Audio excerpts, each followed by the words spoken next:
Alors, Bezrat Hashem, le Zohar de ce matin, on met le passouk qui dit David Amelech, Mima'amakim keraticha Adonai.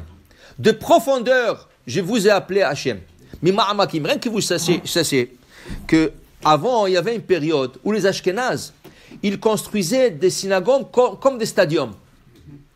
Ça veut dire la teva était profondément dans la salle et tout le monde s'assoyait sur deux bancs, mais qui étaient élevés. Pourquoi? Parce qu'il disait que le Hazan, il doit être dans le point le plus profond de la salle. Alors il faisait ça. Il y avait c'est comme des théâtres. L'Avdil, des théâtres. Il y a une synagogue comme ça ici. Alors pour vous dire, ça c'était comme ça. Pourquoi Mima'amakim Kirati Hashem? Alors il dit ici, Vachitana. On a étudié, dit Rabbi Shimon Bar Yochai, tout celui qui prie devant Akadosh Baruch Hu, quand tu pries du fond du cœur.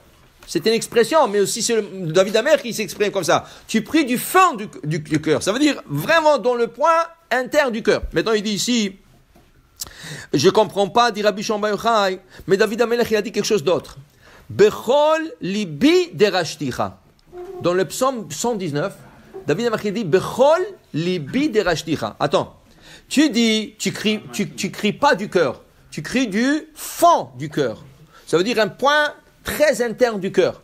Et David Amer, autre part, il dit Bechol libi, de tout mon cœur je t'appelle, je vous appelle. Okay? Alors, si c'est tout le cœur, c'est pas du fond du cœur. Et si c'est le fond du cœur, c'est pas tout le cœur. Alors il dit, c'est comme une contradiction. Et la chitana, ainsi on a étudié, a dit Rabbi Shimon Bar Yochai, Kol barnash de ba'i ba'ote kame malka, ba'i lechavana da'ata u'uta mikra de chol ikarin. Il dit ici, tout d'abord, tu dois concentrer tout le cœur vers la question et ce que tu veux demander à Akadosh Baruch Hu. Tu veux demander à Akadosh Baruch Hu refoua. Tu veux demander à Akadosh Baruch Hu parnassa. Tu veux demander à Akadosh Baruch Hu réussite. Okay? Tout le cœur, il doit se soumettre à cette idée. Tu dois mechaven kol alev, bechol libi derashticha. Seulement, il y a un point dans le cœur qui s'appelle ma'amakim. Il y a un point dans le cœur et dans le ciel qui s'appelle la profondeur. C'est comme ça que ça s'appelle cet endroit. Ma'amakim, il dit. Et cet endroit qui s'appelle ma'amakim, c'est comme un puits d'eau. Quand tu touches ce point, l'eau commence à monter et déborder et faire ta volonté.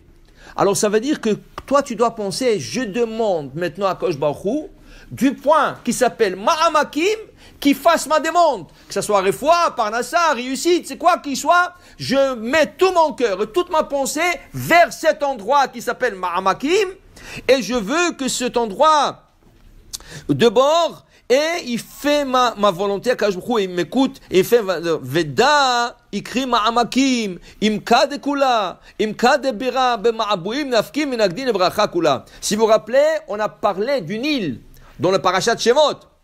Dans la parashat Shemot, on parlait du Nil. Rachid là-bas pose une question, mais tout le fleuve, toutes les irrigations dans l'Égypte s'appelait Yehor.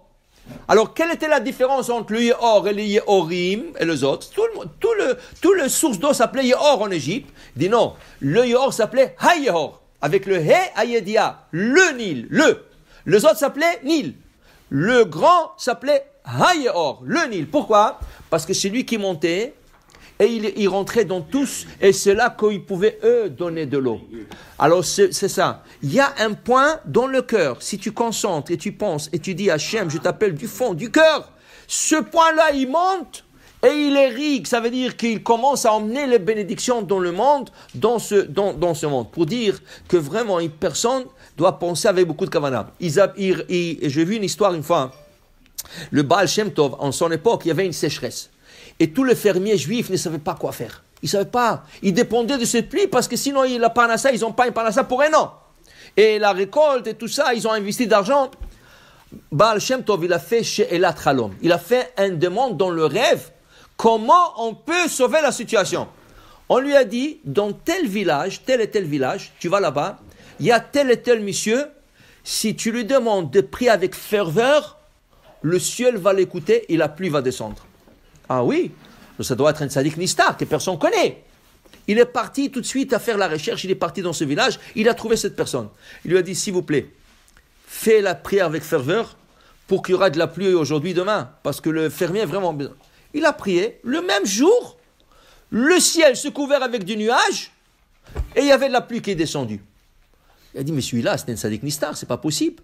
Comment je connaissais pas?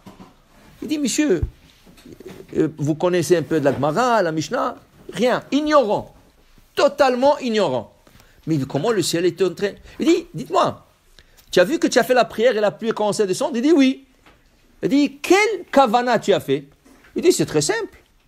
Dans le schéma, c'est écrit, Vaya, et si vous n'écoutez pas Hachem, Ve'atzar et Hashamaim, Dieu bloquera le ciel. Velo yematar, il n'y aura pas de pluie. Il dit, alors, qu'est-ce que tu as dit là-bas? Il dit, voilà, j'ai dit ça, et applique comme ça. Il dit, mais ça parle de quand je bloque les ciels, c'est pas ça. Il dit, non, pas du tout, c'est pas là. C'est pas ça l'intention dans ce verset. Il dit, alors c'est quoi l'intention? Il a dit, Rabbi, comment on dit en hébreu presser les olives? Comment on dit presser les olives? Otzer. Quel? Otzer et azitim. Otzer, ça ne veut pas dire arrêter seulement. En langage de Mishnah, presser les olives, c'est otzer. Moi, j'ai dit à Kosh Baruch, ve'atzar et hashamaim. À Kosh Baruch, pressez le ciel un peu. Pressez les nuages. Velo yematar. Et qu'il n'y aura plus de pluie dans les nuages, que la pluie descend sur terre. Et j'ai dit, je fais avec beaucoup de kavana. Maintenant, lui, il pensait que c'est le vrai sens du verset. Mais c'est pas ça. Mais lui, par son innocence, il priait du fond du cœur. Qu'Akadosh Baruch Hu bloque. Alors, pour nous, c'est comme s'il priait bloquer le ciel, il n'y aura plus de pluie. Mais pour lui, c'est Akadosh Baruch Hu presse le ciel.